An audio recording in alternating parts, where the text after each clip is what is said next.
Proceed. Exhibit A. Here's a modern day phone. Recognize it? Here's a phone from 150 years ago. Big difference, right? Stay with me. Here's a car from today. And here's a car from 150 years ago. Big difference, right? Well, get this. Here's a classroom of today. And here's a class we used 150 years ago. Now ain't that a shame?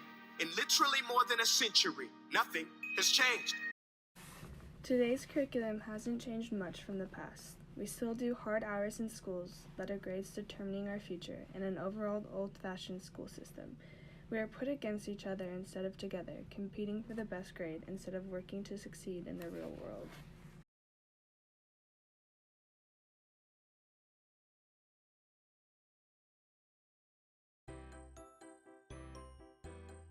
This is Ashley. She loves reading and writing, is a 4.0 honor roll student, and looks forward to coming to school every day.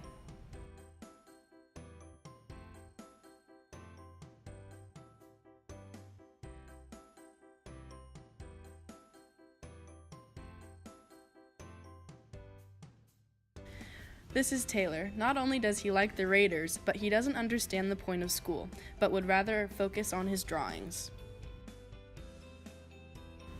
Ashley is eager and ready for the test, while Taylor stayed up all night drawing stars.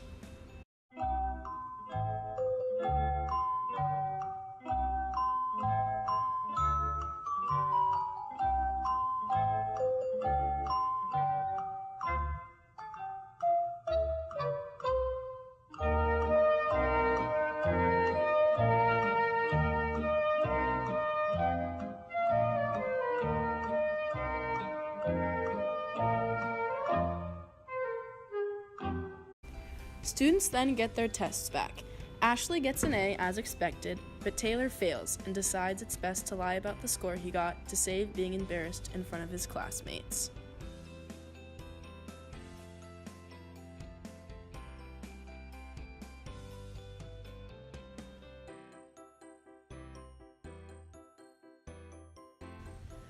Since Taylor failed his test and obviously is struggling in the class, he comes in after school to get extra help. By giving all students equal opportunity to seek help, students are able to catch up and ask questions that they might be struggling with.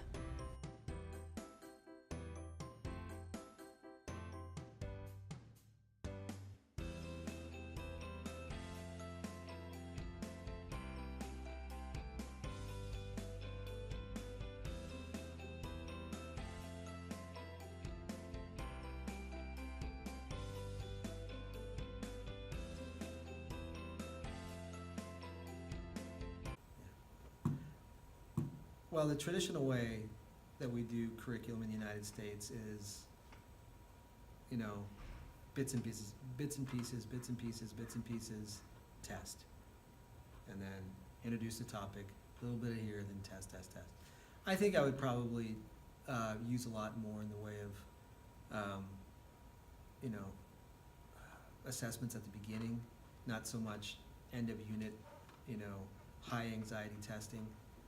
I would probably do more in the way of speeches and presentations and cooperative learning, so that there's as a form of assessment.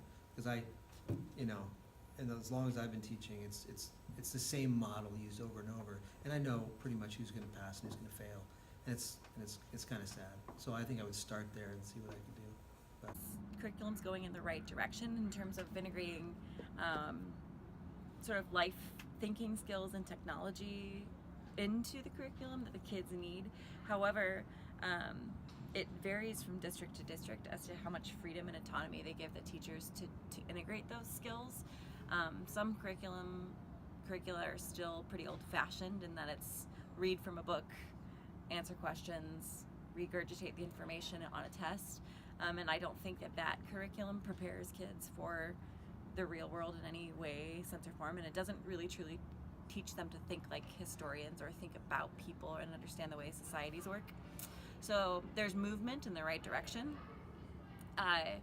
but there's a lot of different factors that affect that, which curriculum is chosen, whether there's a district mandate for curriculum, whether they're the sort of state standards and which state standards are chosen by teams to really focus on, or whether or not teams are trying to cover all of the standards. So how much freedom teachers have to make the curriculum their own. We are working today of not having the student worry about their grade, but what information they get out of the class that could help carry them to their future plans.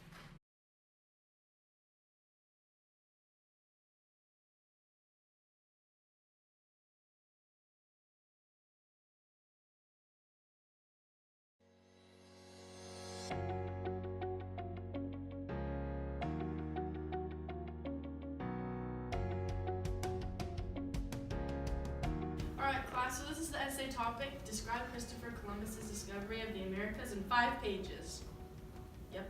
Is there any way I can do like something else? Nope, the curriculum says that this is how I have to teach it, and so you're doing it the exact way.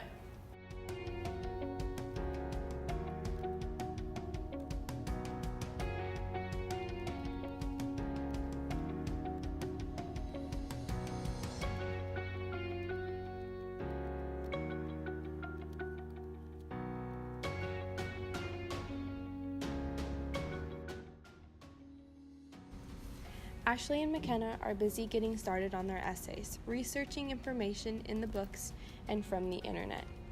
Meanwhile, Taylor gives up quickly after getting frustrated due to the lack of creativity he's allowed to express through this essay. He results to drawing stars.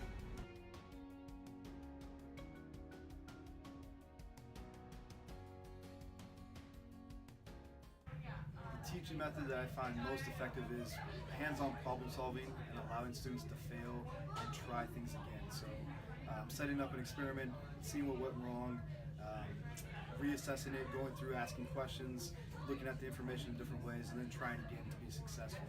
I really think this structure allows students to develop skills and problem solving opportunities and advantages that will help them be successful in whichever road the future takes them. I think the most effective teaching method, you can't just pick one, you have to have varied instruction. Obviously you want engagement, 100% engagement, but what ultimately drives a method to be effective is not only what you do in your classroom and the instructional strategies you use, but also the viewpoint of the teacher. You can have all the instructional strategies that are best practice that you want, but if you have a teacher that doesn't believe that all students can succeed and can meet the learning targets that you have set out, then no matter what method you use, you're not going to have effective teaching. So varied methods to increase student engagement. You want to put the meaning making into kids' hands. So like, I'm not going to stand up there and say this is what you need to know and just have them take notes. I'm going to ask them questions so that they're building the understandings in their own heads. It's a method that I use a lot, but that's in many different contexts and many different activities. But ultimately, none of that matters if you have a teacher that doesn't believe that all students can succeed.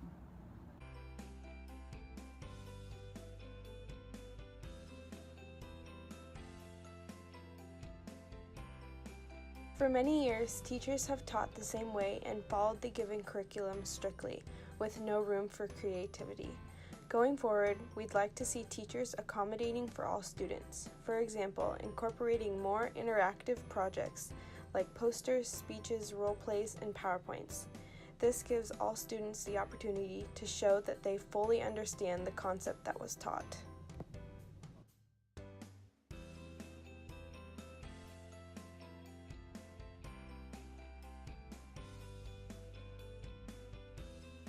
Today in class, we will be telling time with our hands-on activity, our clocks. What does your clock say? It is 2:20. Good job. What does your clock say? 9:26. Good job.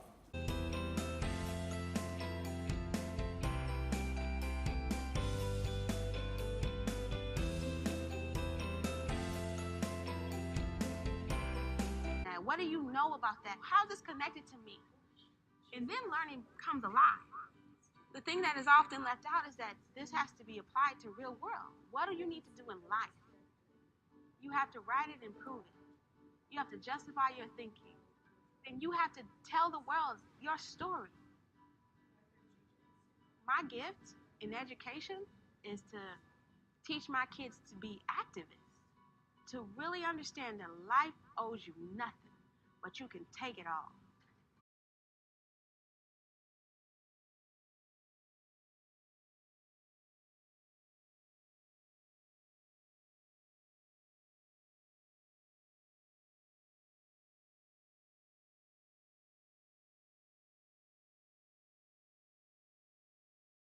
I think it's done wonders for me and my self-confidence with public speaking.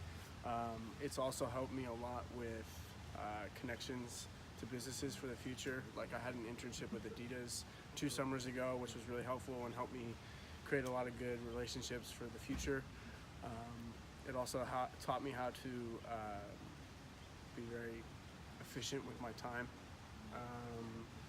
It's taught me how to be resourceful and find help when I need it. Okay, so I don't entirely think that school has prepared me for life after college. I think the closest that it has is by putting me in a situation where I'm meeting people of different backgrounds in an attempt to like get to know people and know how to communicate. I think that other than that, I don't know anything that adults go through. I think a lot of the things that we learn in classes are a lot of like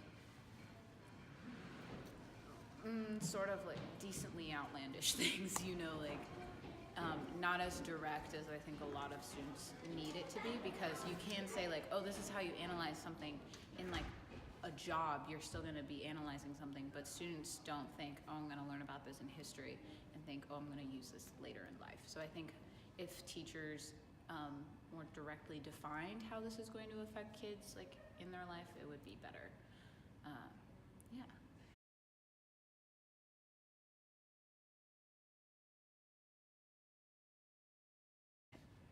I think that the school system currently is very much based on like a core set of like, this is what students need to be successful. And I think that sucks because one, not every student takes interest in those things and all of a sudden think that they're dumb if they don't like those things, or if they're not good at those things, or they don't process things in a certain way. I think that the way that teachers teach is hindering and catering to only one type of student when literally every single person is different and have different backgrounds and have different things that they're passionate about. And I also think that like I went through education and I was in a class like at McMinnville High, and my favorite class to be in was like a senior class, and it was project based, and everything that they were doing was 100% something that they were passionate about. And it was the first time I ever saw kids excited to go to school and to learn, because the things that they were learning were things that they were actually interested in. So when it came down to like, okay, read an essay and analyze this, they would be so much more interested in that because it's something that directly affects them. You know, like income inequality, wage in McMinnville, you know, or like homelessness, like things that directly impact these kids' lives. You know, I think we need more of that, you know, and outside of just basic like tests, because some kids aren't good at tests and stuff like that. Ways that school held me back, like back home in elementary school, I wasn't able to take as many arts classes because they cut those classes. So I was required to take more English, math, and science classes. And I was just in grade school. But as far as college goes, I think that I think the LCs give us an opportunity to take creative classes, but not necessarily the ones that we choose to. And I also think that some people focus more on their major and aren't able to expand and take arts classes that they really want to express themselves in.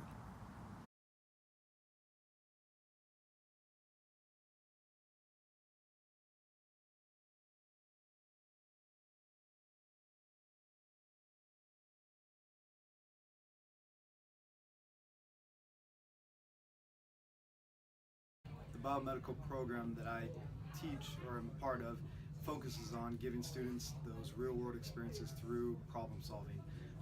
They get hands-on experiences that they'll find in the medical field, and I believe strongly that these experiences will allow them, even if they're not going into the medical field, to have skills and problem-solving opportunities in order to be successful whatever road they take.